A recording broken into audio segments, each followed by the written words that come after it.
ओम श्री परमात्मने नमः। ओम नमो भगवते वासुदेवाय। आज श्रीमद् भागवत महापुराण चतुर्थ स्कंद के अध्याय 30 और 31 की पावन कथा में हम आज सुनेंगे परचेताओं को श्री विष्णु भगवान का वरदान तथा परचेताओं को श्री नारद जी का उपदेश और उनका परम पद लाभ। आज हम इस कथा का श्रवण करेंगे। ओम श्री कृष्णाय नमो नमः।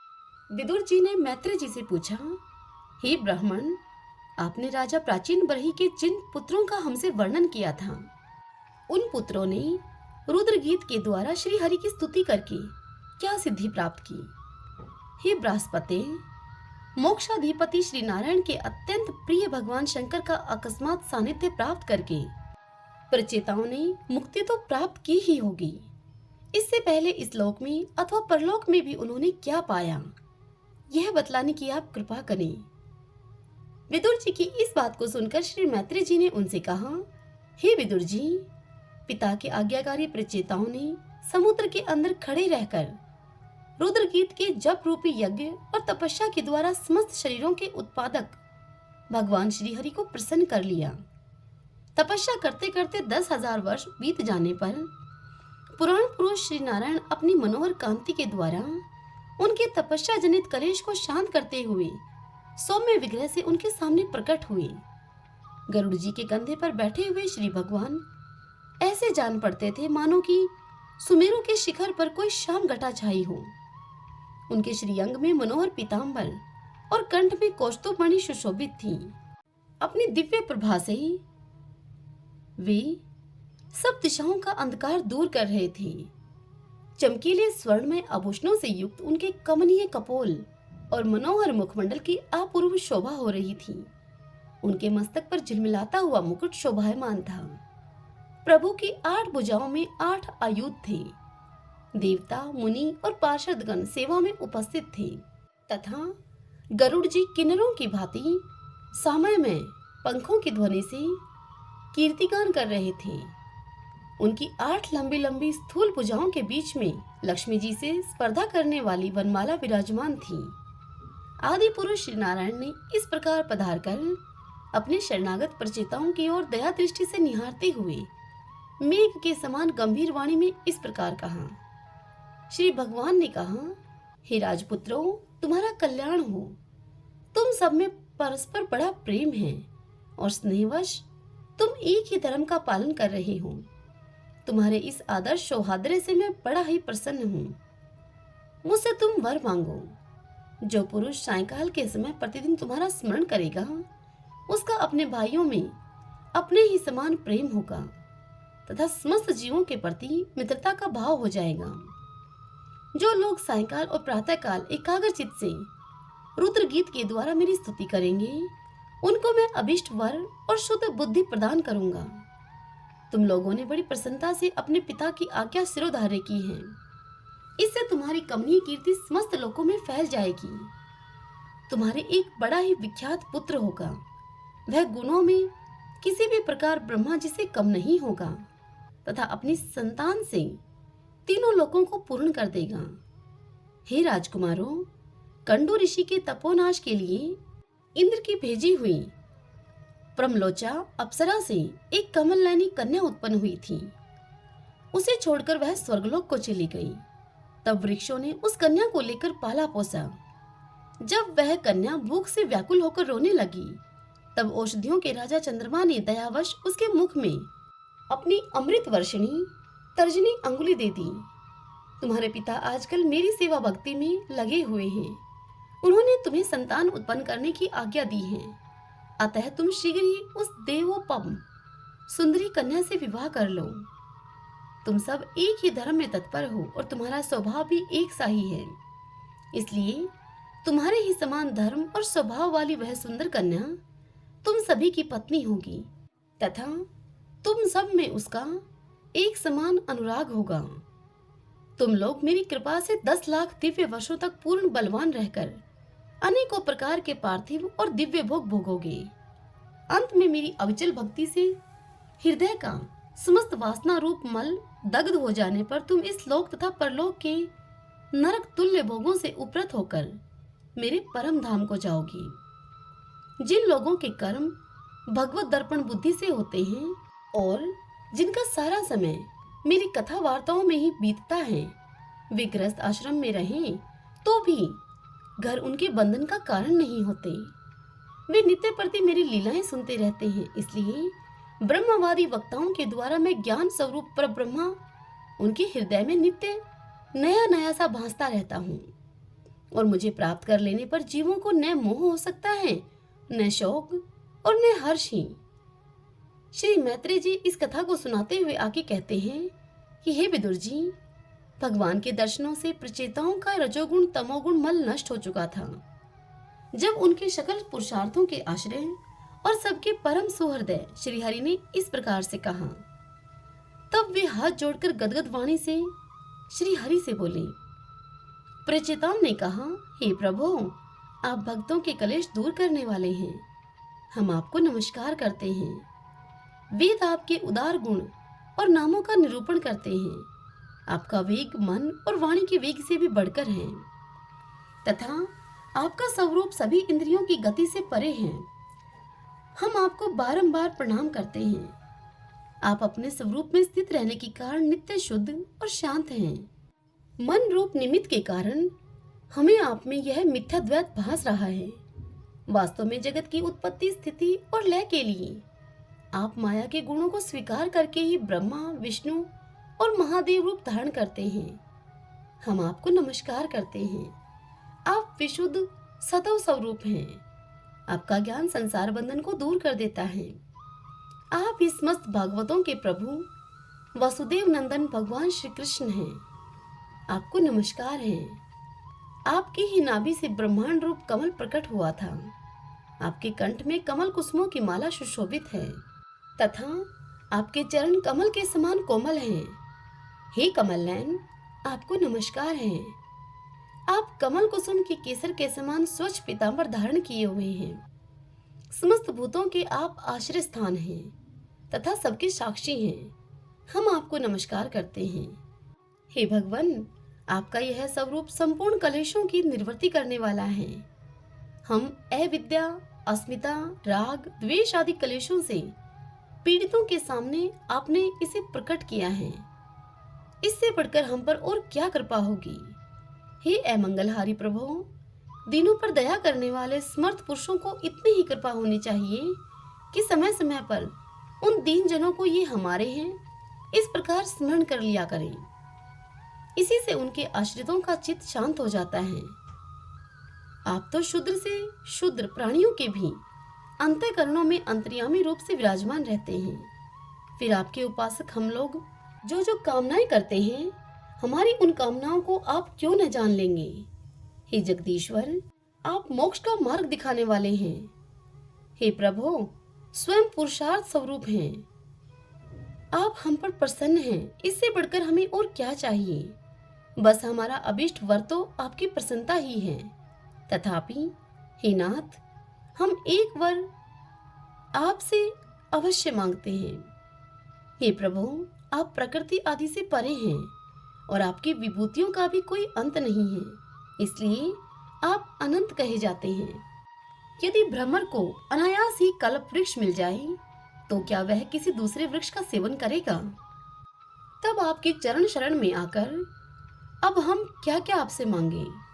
हम आपसे केवल यही मांगते हैं कि जब तक आपकी माया से मोहित होकर हम अपने कर्म के अनुसार संसार में भ्रमते रहें, तब तक जन्म जन्म में हमें आपके प्रेमी भक्तों का संग प्राप्त होता रहे। हम तो भगवत भक्तों के क्षण भर के संग के सामने स्वर्ग और मोक्ष को भी कुछ नहीं समझते। फिर मानवी भोगों की तो बात ही क्या है। भगवत भक्तों के समाज में सदा सर्वदा भगवान की मधुर मधुर कथाएं होती रहती हैं, जिनके श्रवण मात्र से भोग तृष्णा शांत हो जाती है। वहां प्राणियों में किसी प्रकार का वैर विरोध या उद्वेग नहीं रहता।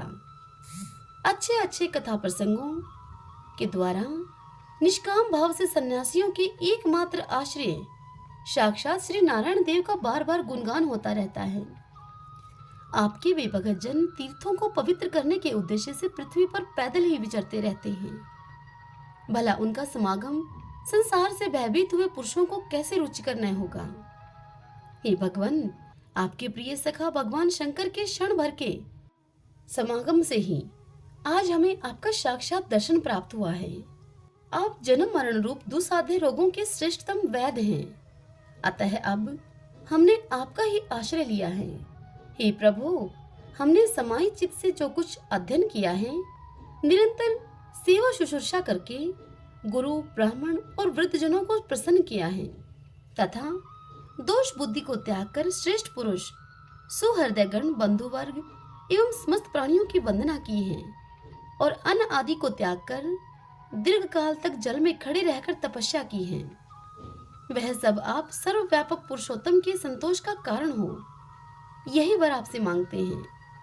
हे स्वामिन, आपकी महिमा का पार न पाकर भी स्वयंभू मनु, स्वयं ब्रह्मा जी, भगवान शंकर तथा तप और ज्ञान से शुद्ध चित हुए अन्य पुरुष निरंतर आपकी स्तुति करते रहते हैं। अतः हम भी अपनी बुद्धि के अनुसार आपका यशोगान करते हैं। आप सर्वत्र समान शुद्ध स्वरूप और परम पुरुष हैं। आप सतोमूर्ति भगवान वासुदेव को हम नमस्कार करते हैं। इस कथा को सुनाते हुए श्री मैत्रेय जी विदुर जी से आगे कहते हैं कि हे विदुर जी, प्रचेताओं के इस प्रकार स्तुति करने पर शरणागत वत्सल श्री भगवान ने प्रसन्न होकर इस प्रकार कहा। भगवान ने उनसे कहा, तथास्तु। अप्रतिहत प्रभाव श्री हरि की मधुर मूर्ति के दर्शनों से अभी प्रचेताओं के नेत्र तृप्त नहीं हुए थे, इसलिए वे उन्हें जाने नहीं देना चाहते थे। तथापि वे अपने परम धाम को चले गए। इसके पश्चात प्रचेताओं ने समुद्र के जल से बाहर निकलकर देखा कि सारी पृथ्वी को ऊंचे ऊंचे वृक्षों ने ढक दिया है, जो मानो स्वर्ग का मार्ग रोकने के लिए ही इतने बढ़ गए थे। यह देखकर वे वृक्षों पर बड़े कुपित हुए। तब उन्होंने पृथ्वी को वृक्ष, लता आदि से रहित कर देने के लिए अपने मुख से प्रचंड वायु और अग्नि को छोड़ा, जैसे कि काल अग्नि रुद्र प्रलय काल में छोड़ते हैं। जब ब्रह्मा जी ने देखा कि वे सारे वृक्षों को भस्म कर रहे हैं, तब वे वहां पर आए और प्राचीन बरही के पुत्रों को उन्होंने युक्ति पूर्वक समझाकर शांत कर दिया। फिर जो कुछ वृक्ष बच गए थे, उन्होंने डरकर ब्रह्मा जी के कहने से वह कन्या लाकर प्रचेताओं को दी। प्रचेताओं ने भी ब्रह्मा जी के आदेश से उस मरीषा नाम की कन्या से विवाह कर लिया। इसी के गर्भ से ब्रह्मा जी के पुत्र दक्ष ने श्री महादेव जी की अवज्ञा के कारण अपना पूर्व शरीर त्याग कर जन्म लिया। इन्हीं दक्ष ने चाक्षुष मनवंतर आने पर, जब काल कर्म से पूर्व सर्ग नष्ट हो गया, भगवान की प्रेरणा से इच्छा अनुसार नवीन प्रजा उत्पन्न की। इन्होंने जन्म लेते ही अपनी कांति से समस्त तेजस्वियों का तेज छीन लिया। ये कर्म करने में बड़े दक्ष अर्थात कुशल थे, इसी से इनका नाम दक्ष हुआ। इन्हें ब्रह्मा जी ने प्रजापतियों के नायक के पद पर अभिषिक्त करके सृष्टि की रक्षा के लिए नियुक्त किया और इन्होंने मरीचि आदि दूसरे प्रजापतियों को अपने अपने कार्य में नियुक्त किया। ओम नमो नारायण, ओम नमो नारायण। भक्तजनों, आपको बता दूं कि यह श्रीमद् भागवत कथा के चतुर्थ स्कंद का अंतिम अध्याय है। इसके पश्चात हम पंचम स्कंद के अध्यायों की कथा का श्रवण किया करेंगे। आइए अब कथा सुनते हैं। श्री मैत्रेय जी कहते हैं कि हे विदुर जी, 10 लाख वर्ष बीत जाने पर जब प्रचेताओं को विवेक हुआ, तब उन्हें भगवान के वाक्यों की याद आई और वे अपनी भार्या मारिशा को पुत्र के पास छोड़कर तुरंत घर से निकल पड़े। वे पश्चिम दिशा में समुद्र के तट पर, जहां जाजली मुनि ने सिद्धि प्राप्त की थी, वहां पर जा पहुंचे और जिसे समस्त भूतों में एक ही आत्म तत्व विराजमान है, ऐसा ज्ञान होता है। उस आत्म विचार रूप ब्रह्मा सत्र का संकल्प करके वे बैठ गए। उन्होंने प्राण, मन, वाणी और दृष्टि को वश में किया तथा शरीर को निश्चेष्ट करके स्थिर और सीधा रखते हुए आसन को जीतकर चित्त को विशुद्ध परब्रह्मा में लीन कर दिया। ऐसी स्थिति में उन्हें देवता और असुर दोनों के ही वंदनीय श्री नारद जी ने देखा। श्री नारद जी को आया हुआ देखकर प्रचेतागण खड़े हो गए और उन्हें प्रणाम करके आदर सत्कार पूर्वक देश काल अनुसार उनकी विधिवत पूजा की। जब नारद जी सुख पूर्वक से बैठ गए, तब वे कहने लगे। प्रचेताओं ने नारद जी से कहा, हे देव ऋषि, आपका स्वागत है। आज बड़े भाग्य से हमें आपका दर्शन हुआ है। हे ब्राह्मण, सूर्य के समान आपका घूमना फिरना भी ज्ञानालोक से समस्त जीवों को अभयदान देने के लिए ही होता है। हे प्रभु, भगवान शंकर और श्री विष्णु भगवान ने हमें जो उपदेश दिया था, उसे गृहस्थी में आसक्त रहने के कारण हम लोग प्राय भूल गए हैं। अतः आप हमारे हृदयों में उस परमार्थ तत्व का साक्षात्कार कराने वाले आत्मज्ञान को फिर से प्रकाशित कर दीजिए, जिससे कि हम सुगमता से ही इस दुस्तर संसार सागर से पार हो जाएं। श्री मैत्रेय जी इस कथा को सुनाते हुए विदुर जी से कहते हैं कि हे विदुर जी, भगवानमय श्री नारद जी का चित्त सर्वदा भगवान कृष्ण में ही लगा रहता है। वे प्रचेताओं के इस प्रकार पूछने पर उनसे कहने लगे। श्री नारद जी ने प्रचेताओं से कहा, हे राजाओं, इस लोक में मनुष्य का वही जन्म, वही कर्म, वही आयु, वही मन और वही वाणी सफल है जिसके द्वारा सर्वात्मा सर्वेश्वर श्री हरि का सेवन किया जाता है, जिनके द्वारा अपने स्वरूप का साक्षात्कार कराने वाले श्री हरि को प्राप्त न किया जाए। उन माता पिता की पवित्रता से, यज्ञोपवीत संस्कार से एवं यज्ञ दीक्षा से प्राप्त होने वाले उन 3 प्रकार के श्रेष्ठ जन्मों से, वेदोक्त कर्मों से, देवताओं के समान दीर्घ आयु से, शास्त्र ज्ञान से, तप से, वाणी को चतुराई से, अनेक प्रकार की बातें याद रखने की शक्ति से, तीव्र बुद्धि से, बल से, इंद्रियों की पटुता से, योग से, सांख्य से, संन्यास और वेदाध्ययन से तथा वर्त वैराग्य आदि अन्य कल्याण साधनों से भी पुरुष का क्या लाभ है। वास्तव में समस्त कल्याणों की अवधि आत्मा ही है और आत्मज्ञान प्रदान करने वाले श्री हरि ही संपूर्ण प्राणियों की प्रिय आत्मा है।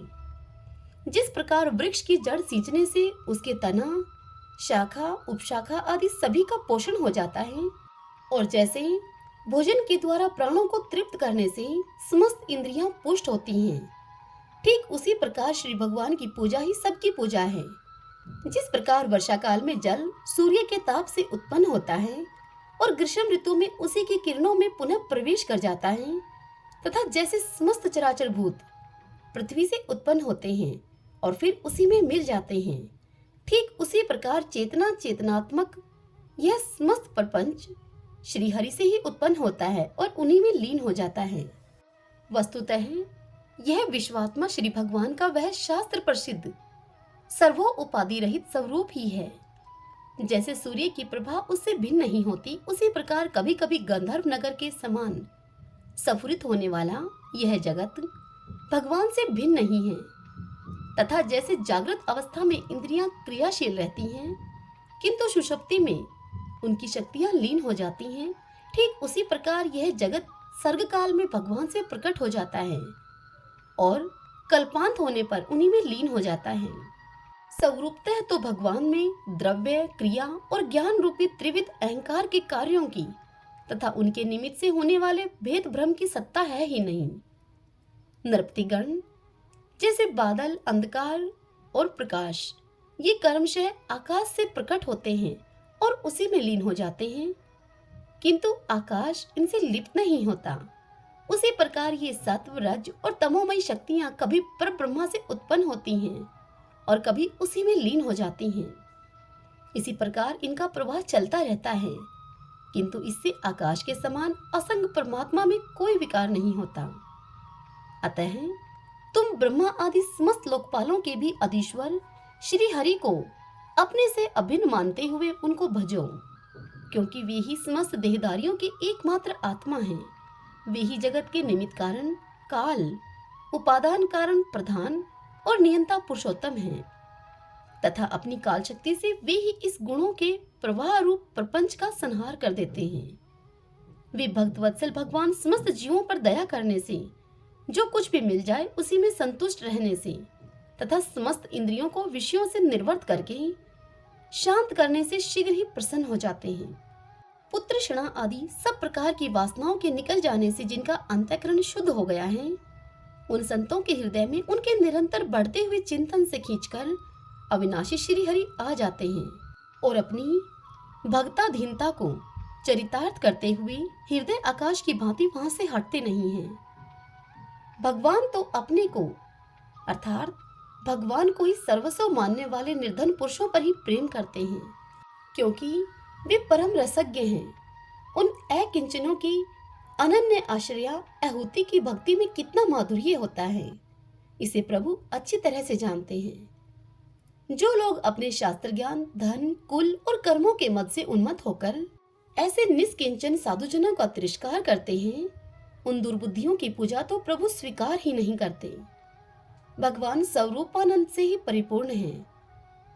उन्हें निरंतर अपनी सेवा में रहने वाली लक्ष्मी जी तथा उनकी इच्छा करने वाले नरपति और देवताओं की भी कोई परवाह नहीं है। इतने पर भी वे अपने भक्तों के अधीन ही रहते हैं। अहो, ऐसे करुणा सागर श्री हरि को कोई भी कृतज्ञ पुरुष थोड़ी देर के लिए भी कैसे छोड़ सकता है। श्री मैत्रेय जी विदुर जी से कहते हैं कि हे विदुर जी, भगवान नारद ने प्रचेताओं को इस उपदेश के साथ साथ और भी बहुत सी भगवत संबंधी बातें सुनाई। इसके पश्चात वे ब्रह्मालोक को चले गए।